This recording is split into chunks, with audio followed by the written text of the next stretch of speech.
Hello and welcome. My name's Angela Davis and I'm the Foreign Quilter. I wanted to welcome you today. If you've never been to my channel, welcome. If you've been to my channel before, thank you for tuning in again. I appreciate it so much. Today's just a little impromptu video about two things basically. One of them is scrap busting. I brought up my big bin of scraps, and as you can see behind me, and I've got little bins where I have a semblance of organizing. What I'm trying to do is take the scraps that are in the big bin and cut them to manageable sizes so that I get to the point where when I do want to do a scrap quilt, I can go to a bin and say, okay, these are odd square rectangle cuts, or this bin is strictly 2.5-inch strips. The next bin is strictly 3-inch strips, and so on and so forth. And the other reason why I wanted to tune in today was I have a new Bernina, and it's not new. It's new to me in that it is a used Bernina. This is the Artista 180 Bernina. And this came out around the same time as my Activa. I bought my Activa in 2000, so it's 24 years old. It's still going strong, working beautifully, but I've always wanted to upgrade. And I wasn't looking for a sewing machine that day when I walked into the thrift store.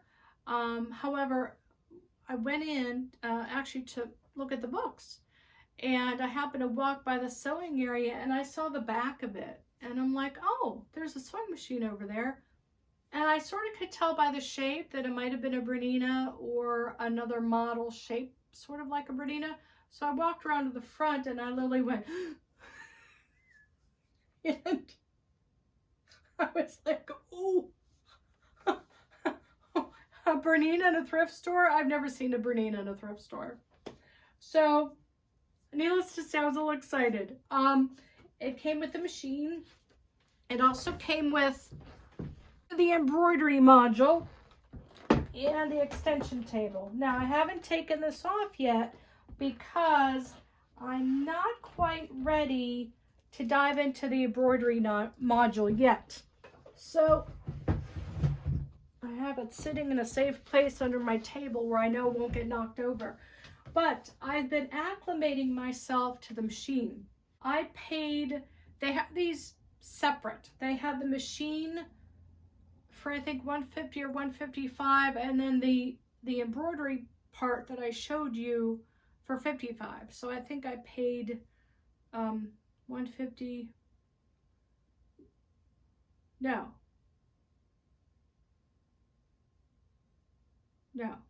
This was $125.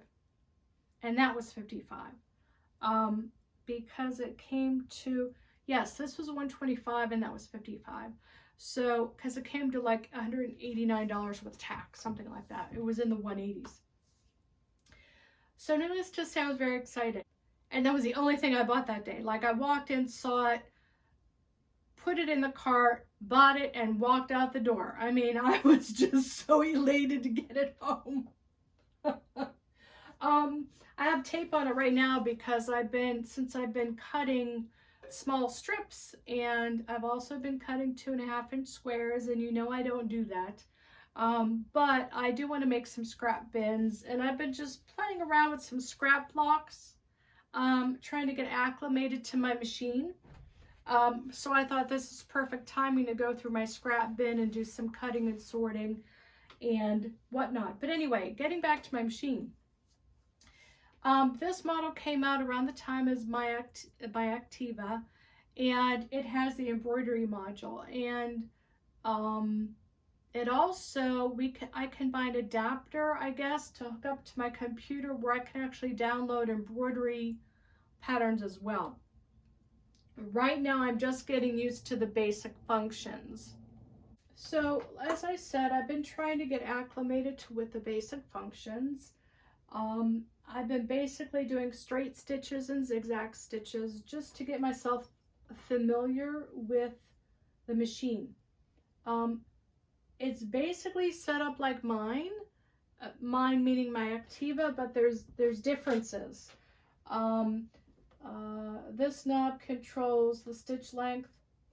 This knob controls the width of the stitch, and it moves the needle.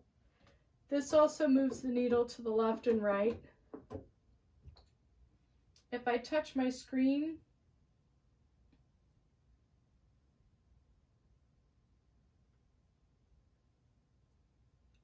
I change my functions down here, touch my screen here, changes the functions within here. But at the top, this remains the same. I have presser foot. Well, it says number 1, but I have presser foot number 4 on. Like I said, I'm still getting acclimated. The one day, I don't know what function I was in, and I had to just turn it off and walk away. It did not come with the manual, so I had to download the manual and print it out, and I had to take it to work to hole punch it, and I'm going to try to find a nice binder for it so that I can have it nice in my binder.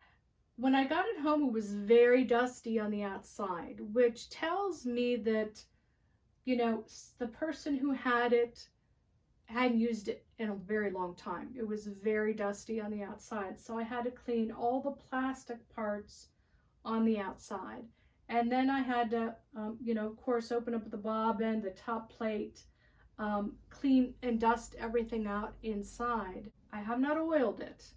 I want to watch some videos on the internet so that I know exactly where to oil in the inside of the machine. But so far it's been functioning very well.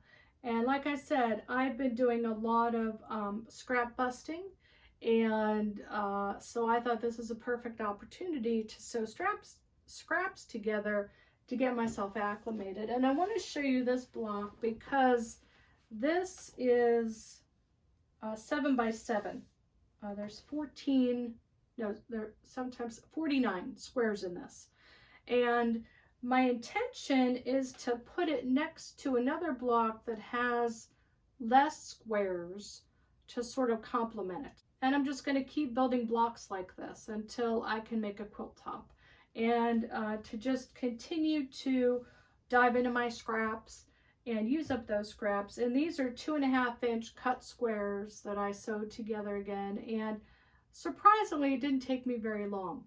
And that's why I have the tape down. I wanted to make sure that when I put those 2.5-inch squares under there that I had an accurate 1/4-inch seam allowance, because the 2.5-inch squares tend to wiggle on me. That's why I like doing strips. But I did really well. I did really well with it. I also am going to show you my design wall. I also am working on a quilt top that I'm using up scraps, and I'm using my machine, my new machine, and I'm doing a scrappy rail fence. But for now, I'm just having fun. I'm working through my scraps, cutting strips, cutting squares, sewing them back together again in fun ways, and I'm going to show you what I have on my wall. This is the scrappy rail fence that I told you about, and again, all done on my new Bernina. And I decided to do darks and lights. And if you can sort of see the pattern, it's sort of going diagonal this way. Okay, and that was intentional. Oh, no, I'm missing one here. Like I said, some of these have fallen off. I'm going to have to keep, oh, here we go. Here's one. Here's one. Here we go. Okay. But like I said, I've been using my scraps to acclimate myself with the new machine, and you can see right here where I'm playing around with some more strips. Only this time I'm doing 6 across instead of 7 across. And I'm just going to continue doing that over the next few weeks to improve on learning my machine, and also to work on getting my scrap bin down to a reasonable, manageable situation moving forward into 2024. So I wanted to touch base with you all because I'm very excited about it. I mean, I know it's not brand new, but it's new to me, and there's hundreds and hundreds of more features on it than my other Activa, and I will still love my other Activa. I'm going to get that cleaned, and I'm going to pass that on to my daughters. And I explained to them that, you know, I'll be showing them how to clean it well, how to troubleshoot, you know, how to read the manual, options, you know, when you're working on it. And they are very excited about getting my old Bernina.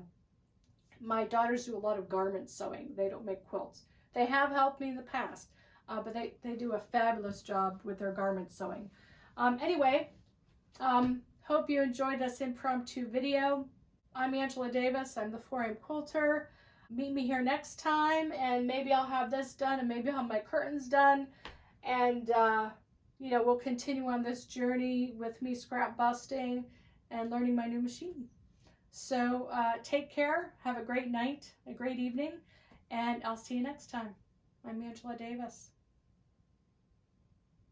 There's a little hug from me. And remember, why sleep when you can sew?